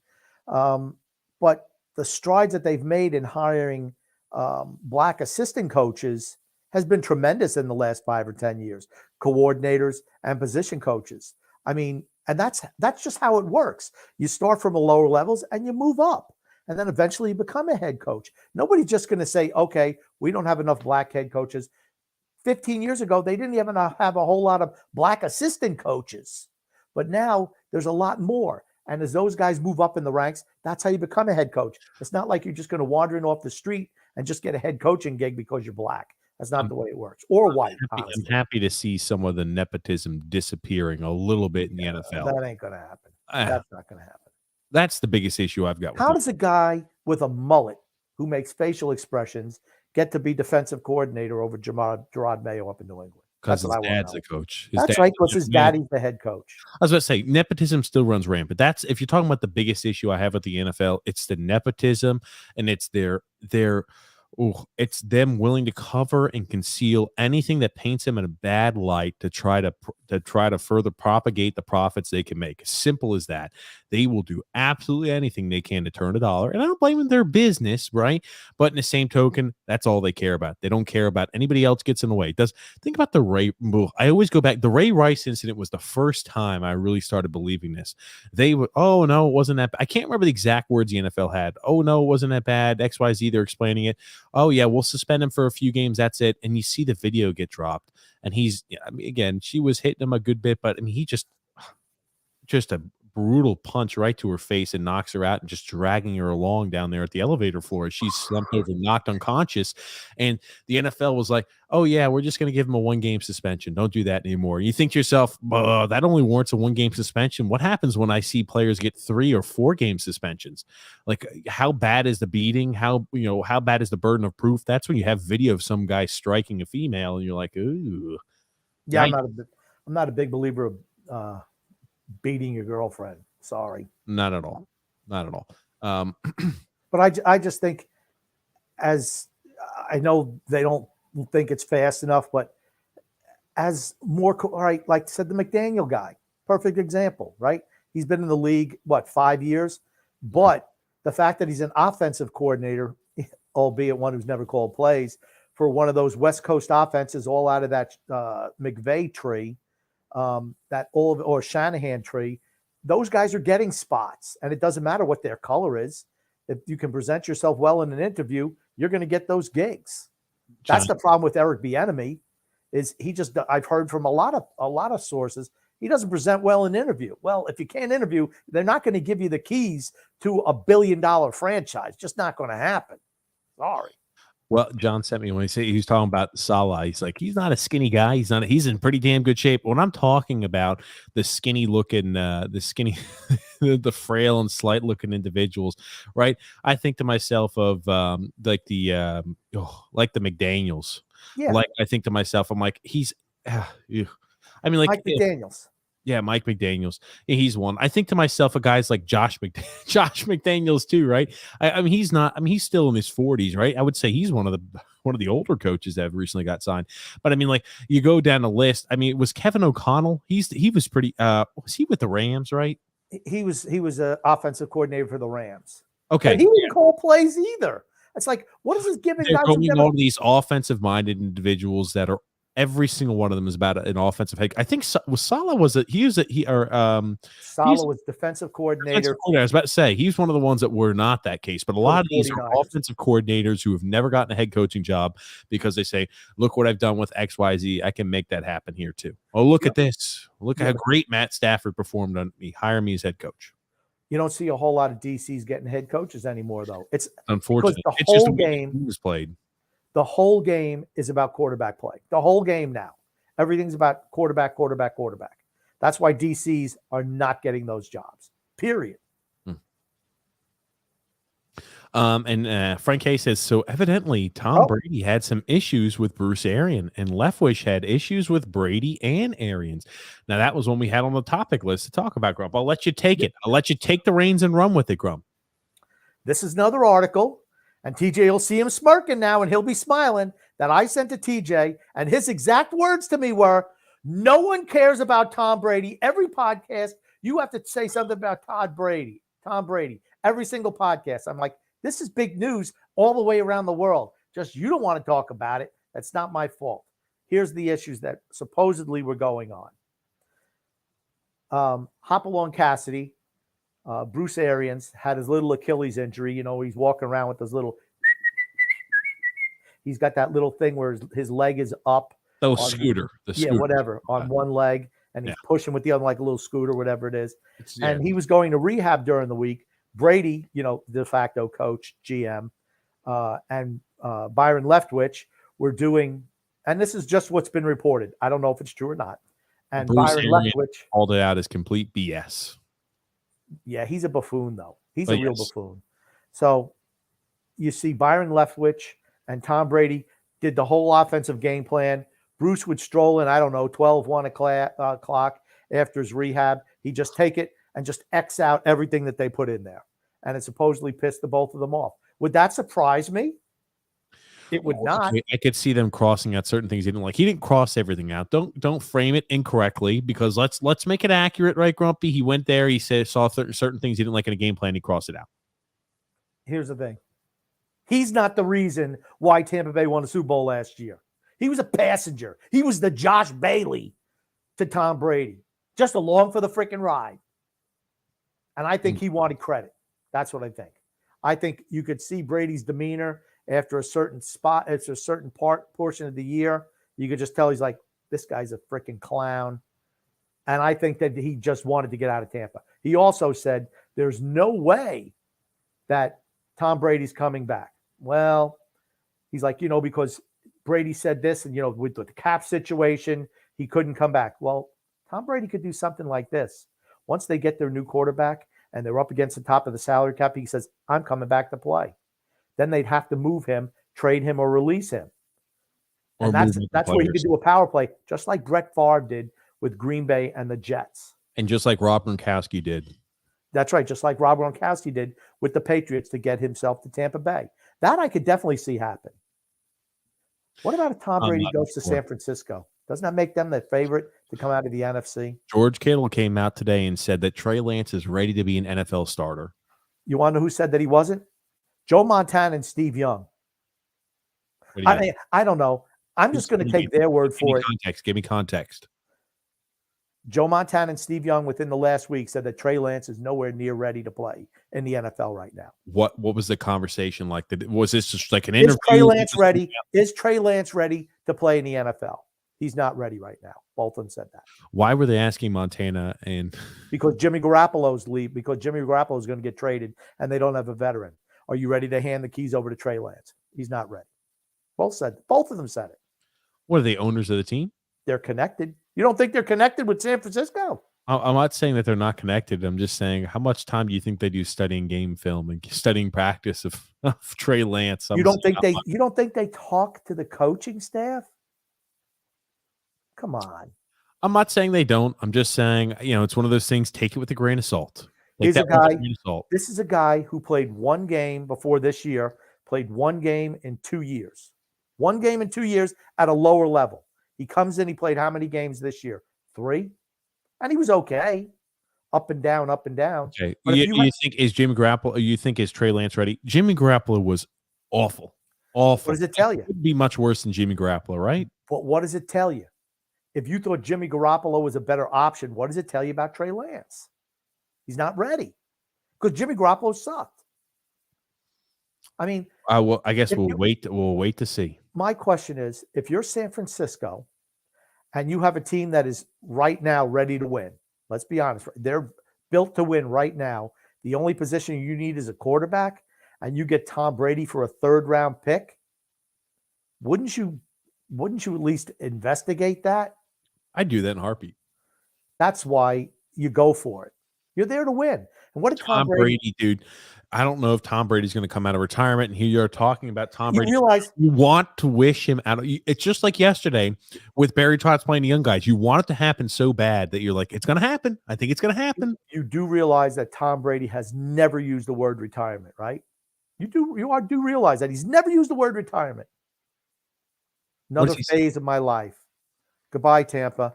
I'm going to another phase of my life. Well, Grump, we do have an ad to read here from DraftKings. Hoop fans, the latest offer from DraftKings Sportsbook, an official sports betting partner of the NBA, is too good to pass up. I'm talking between the legs, 360 windmill good. New customers can bet just $1 on any team and get $150 in free bets if they win. It's that simple. If Sportsbook isn't available in your state yet, you can still take your shot at a big payday. Everyone can play for huge cash prizes with DraftKings daily fantasy basketball contests. DraftKings is giving all new customers a free shot at millions of dollars in total prizes with their first deposit. Download the DraftKings Sportsbook app now and use the promo code THPN and bet just $1 on any NBA team and win $150 in free bets if they win. That's promo code THPN at DraftKings Sportsbook, an official sports betting partner of the NBA. Must be 21 years or older. Minimum age and location requirements vary by jurisdiction. See DraftKings.com/sportsbook for a full list of requirements and state-specific reasons responsible gambling resources. Void where prohibited. Minimum of $5 deposit required. Gambling problem? Call 1-800-GAMBLER. In Tennessee, call or text TN Redline, which is 1-800-889-9789. Or in Connecticut, call 888-789-7777 or visit ccpg.org/chat. In New York, call 877-8-HOPE-NY or text HOPE-NY, which is 467-369. TJ, why did you read it Hope NY? Did anyone tell you that it wasn't Hope Penny today? Anyone? I like Hope Penny better. Yeah. Who told you? Once I saw it, I'm like, it's Hope NY, TJ. Grumpy not heard Hope that Penny. on TV, and he heard it. It was pronounced as Hope NY. He's like, it's Hope NY, not Hope Penny. I'm like, okay, I great. saw it on I'm like, holy crap. All I had to do was look at it once and like, it's not Hope Penny. It's Hope Hope NY for people who need help with their gambling addiction if they have it. Hope NY, because it's New York. You have hope to get better. New York. Hope it, not Hope Penny. Hope Penny. Hope Hope Penny, Penny. maybe. Hope Penny. Hope Penny. B Bean says here, as I said, a live testimony cannot be trusted. Does Grumpy owe TJ an apology? I do not know who to believe. Laughing my ass off. No, here's the thing. All right. I exaggerated some things, but believe me, that's a I conversation. exaggerated That's some- exactly a conversation that went down. Maybe my inflection was a little bit over the top. But Oh, just to make my point. Get Just to the make hell my out of point. here. But absolutely, he was criticizing me for eating numerous times. He said, "Are you still eating?" And I'm chewing. When I Grumpy, I asked you, I'm like, dude, I said, can we look in this? I said, I need to pull a Oh, few things. okay, stop. Go to the next. You're such a liar. Just go to the next comment, please. Alexander says, Grumpy old man is Superman. TJ is the sidekick. Yeah, you're like No, Wonder actually, Dog. Batman. Hey, I'll Yeah, take you that. could be Robin. Oh, man. Alexander said, my dad was a Rangers fan. My uncle got me into Islanders hockey. And he says, Grumpy, you're still young. I'm only 24. No, he says I'm only 24. You're still young. You're only 24. You said I'm only 24. Oh, you're only 24. Thank you, Alexander. You're a good liar. John P says here, it was warm today, but Tuesday night was 11 degrees. Plus, I live 4,006 feet above sea level. Let me tell you something. John could really breathe the shit out of air that's at a regular sea level. I'm going to tell you that much. I'm about to say, he is. Man, he could suck that air and spit it out and nobody's business. Alexander says the assistant GM, Reggie McKenzie, which is also a minority. I like, yeah. So he used to be with the Raiders, and I think he used to be the starting guard for. I don't know if he was or not. If it's the same Reggie McKenzie, maybe the same guy who played for the offensive line for when O.J. Simpson was running for the Buffalo Bills. Don't know if it's true or not. What a film said, didn't watch Olympic hockey. Canada lost, but I can't find out player stats and how hosting did. Did you guys see? What do you guys know? Did not know. Can't tell you. I didn't watch any of the Olympics this year. Maybe. It's because all the games, everything was on like 12-hour time difference. So it's tough to watch, or 16 hours. Everything started like 5 o'clock in the morning. I'm like, I ain't getting up no 5 o'clock in the morning to watch the Olympics. You don't want to get up at 5 o'clock in the morning and watch the Olympics, Grumpy? No. And like, with us doing all the podcasting with the Islanders Never Say Die stuff and this show, it's, it's tough to watch all of those sports and then do live streams. It's very difficult. I was about to say, we didn't have any time to do any of that. So I got to say, I do like the biathlons where they cross country ski and then start shooting targets. And that's tough. That's tough. In the wind. Like 15-mile-an-hour winds are trying to hit a target that's 100 meters away. I mean, that's like a target that's like this. Like, hit it. Oh, man. I think I'm looking at some of these. I'm trying to look. I don't think he had a great Olympics. Yeah, I don't think he had a great Olympics. I'm just looking at like player statistics here. And again, I didn't watch any of the games, and no, Grumpy didn't watch much. Maybe I'm just looking at his time on the ice. He's playing like 8 minutes of ice time a day. So I don't think he was in a top 6 role for them. So McDaniels did call plays. The beat writer for the 49ers confirmed that McDaniels called plays into Kyle Shanahan's ear and relayed them to Jimmy. Oh, dude, I don't know. I'm going to tell you what I don't. How that happens is he says, hey, I think this might be a good play. And Kyle Shanahan would say, okay, Looks at am I the cheat. thinking about this? Am I thinking about this? And he'll say yes, or he'll say, no, I'm going to go with what I want to do. Yeah. So That that's what happens. That does happen sometimes to coaches. That could be the one problem to Brady going there is Shanahan thinks he knows more than everyone, even though he's never won shit. And that could be a problem where Brady just said, you know what, sit back, Kyle. I'll take care of it for you. I'm gonna hand deliver my hometown a Super Bowl championship this year. Just sit back. I'll make you look like a star, kid.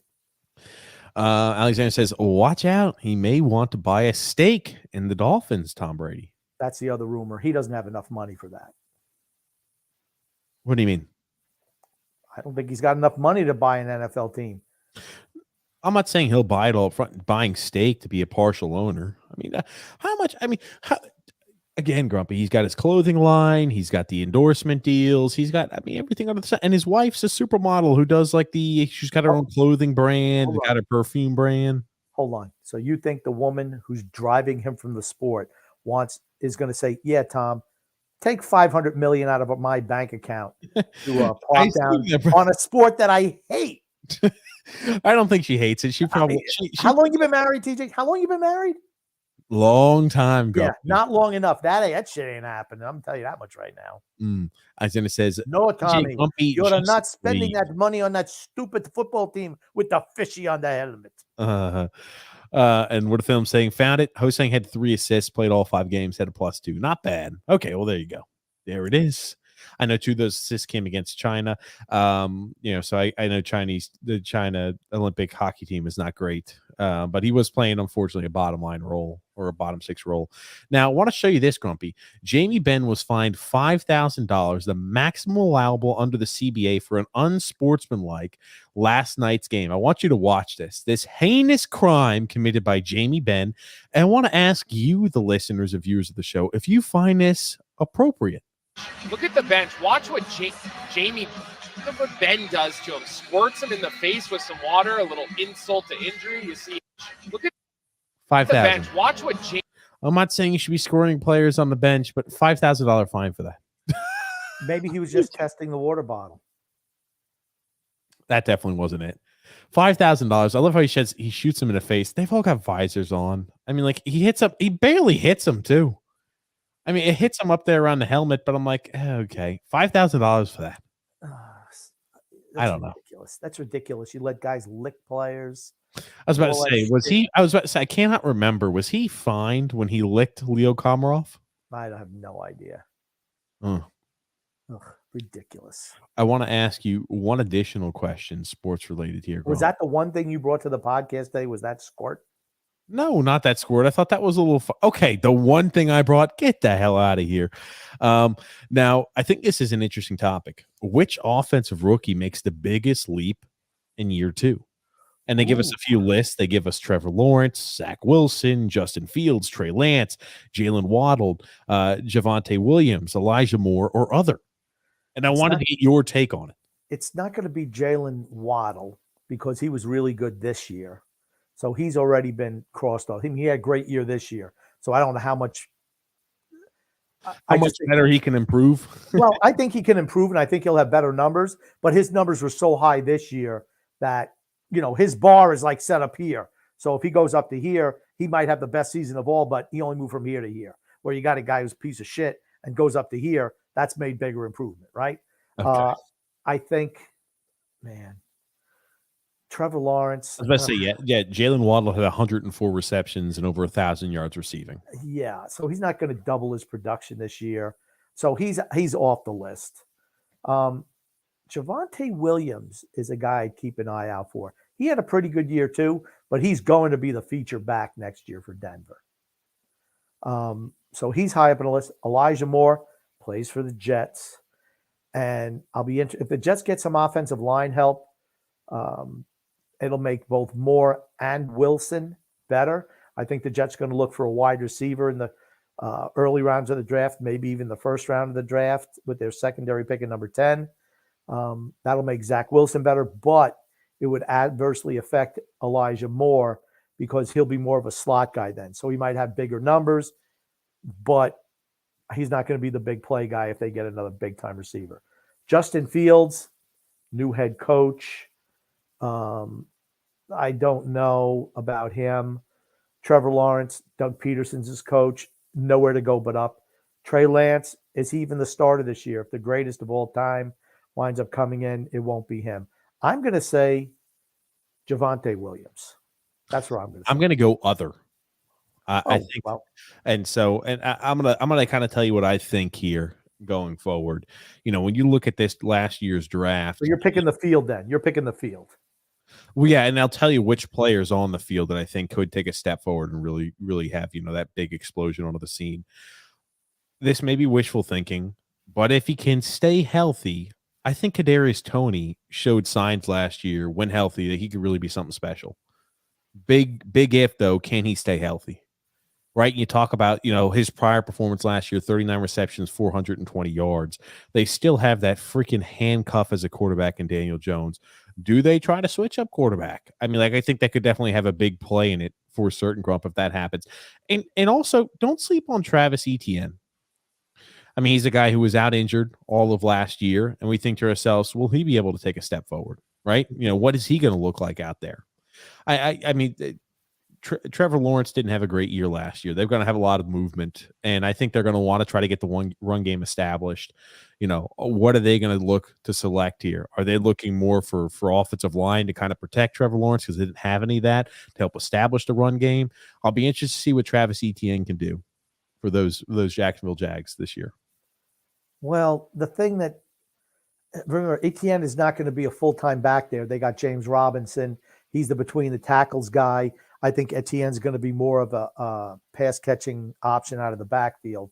That's why I wouldn't count on him. I mean, Zach Wilson got better when he came back from the knee injury. He looked okay. He was terrible early on, but he looked better as the season went on. They got themselves a rookie with their first pick at number 4 and maybe sign somebody else as a free agent, get a little bit of stability in the offensive line for Zach Wilson. You could see him take off. Chicago, I don't know about them. Biggest thing is can Mekhi Becton stay healthy to help protect Zach Wilson? That's a big portion of it too. He's been injured the last 2 years. He's got to stay away from the refrigerator. That's his biggest issue. What are you trying to say, Grumpy? He's fat and he eats too much food. That's what I'm trying to say. He's a pig. Oh man, that's why he's got all those leg injuries, because he's too fat. Lose some weight. That guy could lose 60 pounds. He'd still weigh 340 at 6'8", and you know he's very nimble for a guy that size. He's very athletic. You can't be carrying around 4 or 5 bills and expect to be productive. He's only listed at 364. I don't care what he's trying to tell me. Are you trying to tell me that they list players sometimes lighter or heavier than what their actual real weight is, Grumpy? Okay. Vince Wilfork was 270 pounds every year until he retired at 350. No. Oh, absolutely.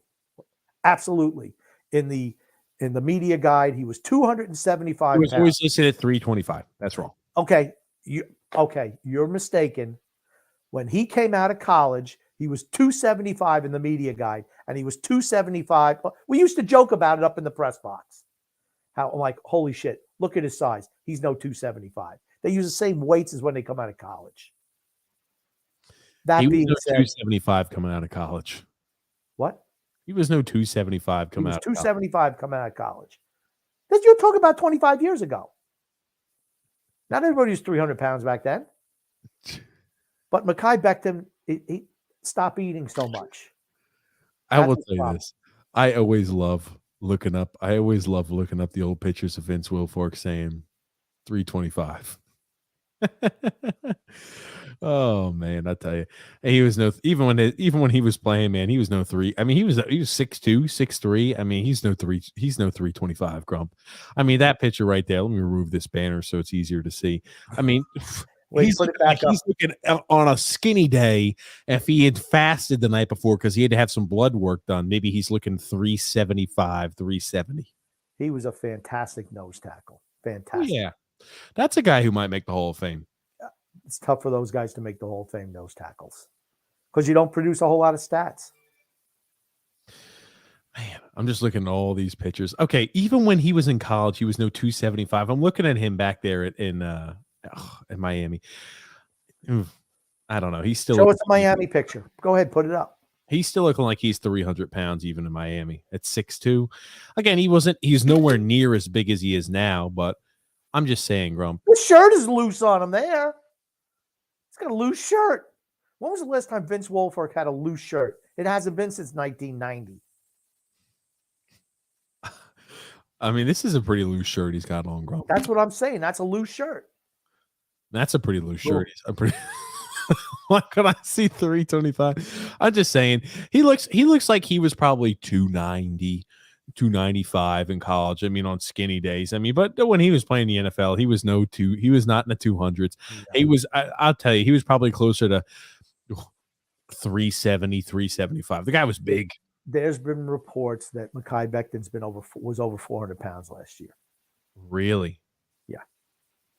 Think about that. You want to know why he's got foot issues? Shit. Try lugging that shit around every single play as an O-lineman. I'm trying to see. He needs to lose weight. But see, that's another thing, right? Dedication to craft. Are you dedicated enough to be an NFL player? We're giving you millions of dollars. Maybe these interviews tell you something about a person that we're not going to reach for him. When you get money and now that you have it, because a lot of times before college, they didn't have all this. I mean, now that you got name, image, and likeness, it's a little different, but now you're coming in with all this money, right? Is it going to magnify certain areas of your personality we think might be, not advantageous to your success as a player on the field? Getting back to a few comments, though, Grump. And then Waddle will get better than 80 catches in 1,600 yards with 14 touchdowns. He's got Noodles still throwing the ball. That's the biggest drawback. Jalen Phillips, guys, put some respect on their names. And Javon Holland on the defensive side of the ball. I just want to say that all these players seem to have something in common. They play for the Miami Dolphins, Grump. There you go. The Jets, number 48. No, 48 over $48 million in cap space, 2 top 10 picks. Gotcha. And the 3rd and the 5th pick in the 2nd round. Yeah, if they play it smart and don't dolphin up the draft, they can really improve their team this year. Sorry, Alexander, I had to do it. Sorry. It was a cheap and easy one. And Alexander's saying it's amazing how people are saying that Sorokin is the problem. It's ridiculous. I was battling people on social media about that today. I'm like, guys, it's not the issue. The issue is we're not scoring enough goals. The issue is we only could score 2 goals against the Montreal Canadiens before we play them, the 9-win Montreal Canadiens. That's the issue. 10 wins now. 10 wins now, but before we played them, 9-win Montreal Canadiens. Now, I want to just give a quick blow-by on this topic of discussion here. I know we had talked about college football a little bit and name, image, and likeness in the past. And we said it's only going to be a matter of time before you're going to see, because things are going to be so unbelievably ridiculous in that Wild West environment, that they're going to be begging the NCAA to come and regulate things. It's not begging just quite yet, but board of directors are talking about we need to start looking and making sure we have some sort of parameters on these name, image, and likeness deals, because they are a violation, some of these, of what our current rules are. So you're starting to see again, they're going to start investigating. They're going to start to put rules on these name, image, and likeness deals. So it only took a matter of time. 1 year. They're concerned that it's violating existing recruiting rules, right? Of course they are, because you're paying athletes in essence to go to that school.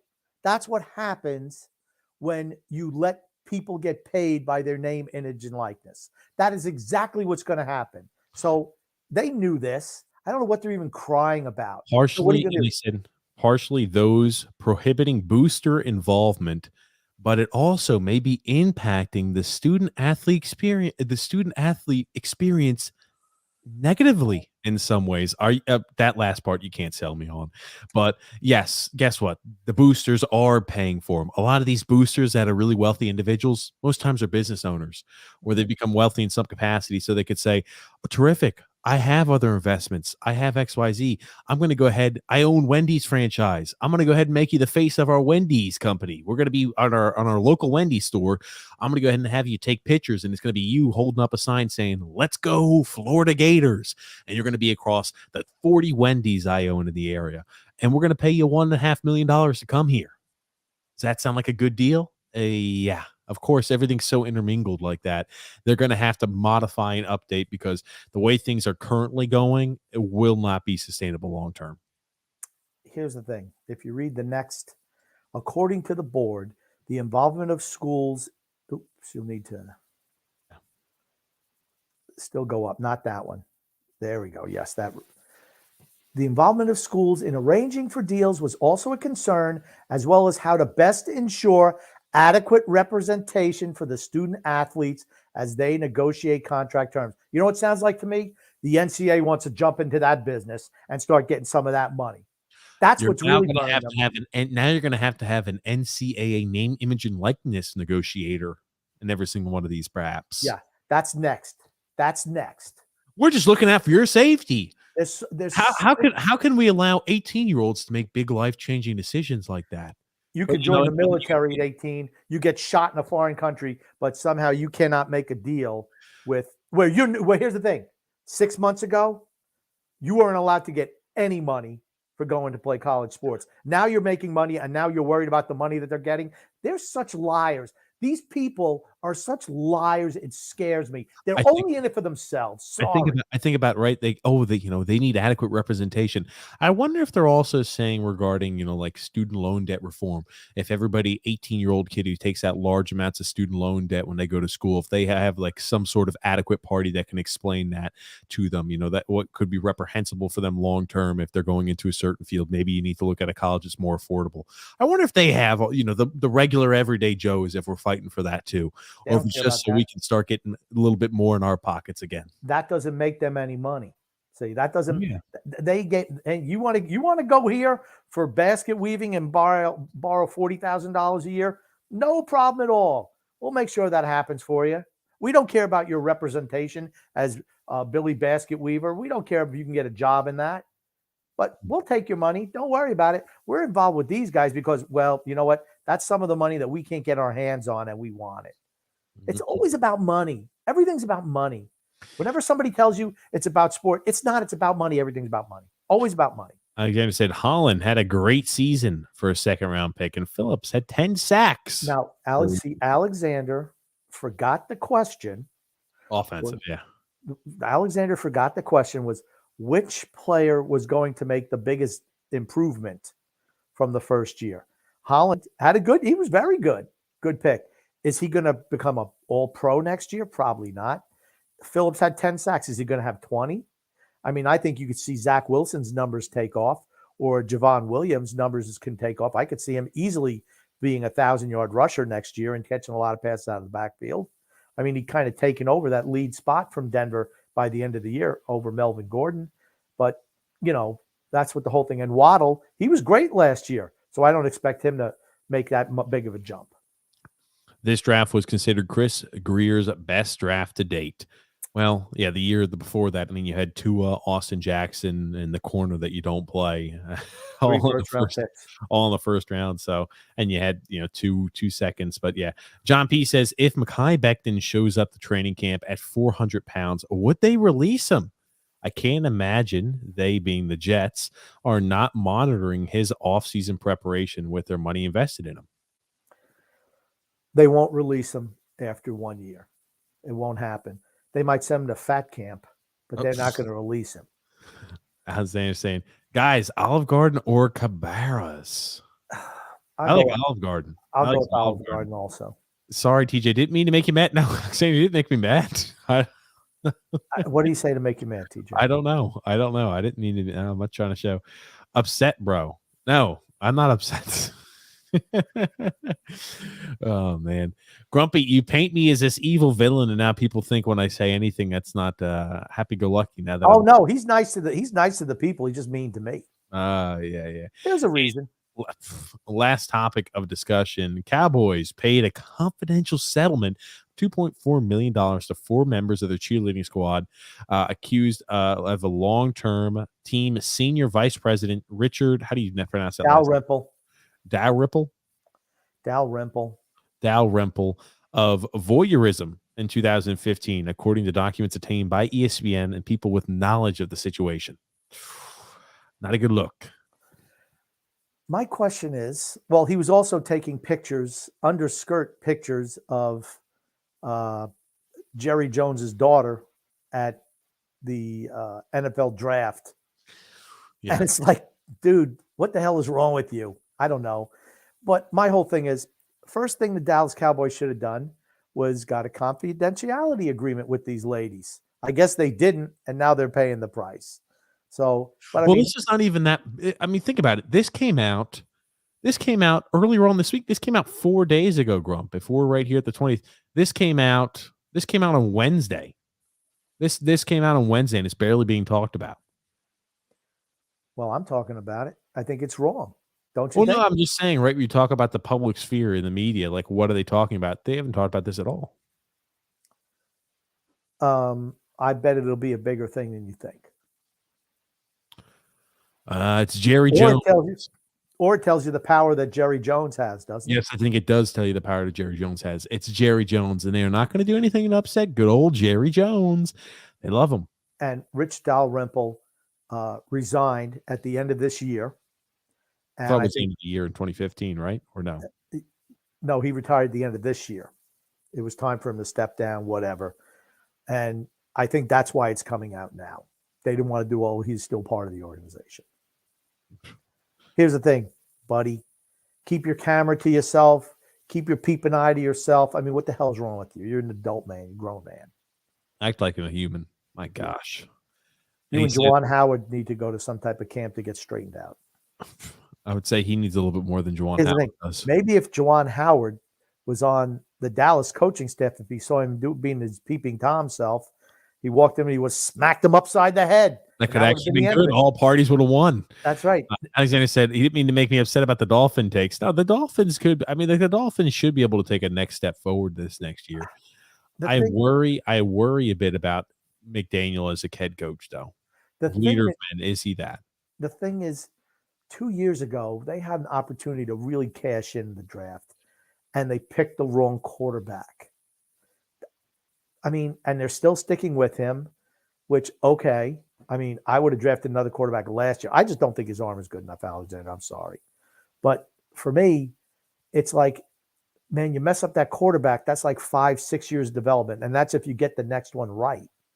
I mean, that's the problem. I mean, they should have drafted Herbert. If they would have drafted Herbert, you can overlook the Jackson and the kid from Connecticut, the defensive back from Connecticut.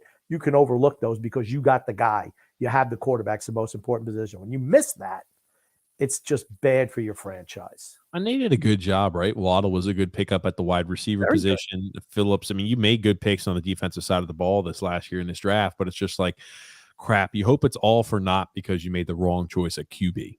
Yeah. Now, if Brady does buy the team, 5 years from now, he could probably still be a better quarterback than Tua then. So there you go. I'm trying to see. Did the Miami Dolphins only have one pick in the first round? It's 29th this year. Yeah, all their little draft pick bonanza's over now. It's over now, right, Grumpy? It's over now. Oh man. And then John P says, come on, chain Italian restaurants. My late father was an executive chef and restaurant owner in New York for decades. Okay. He gave us the option of the two. I don't like chain restaurants. Certainly not for Italian food.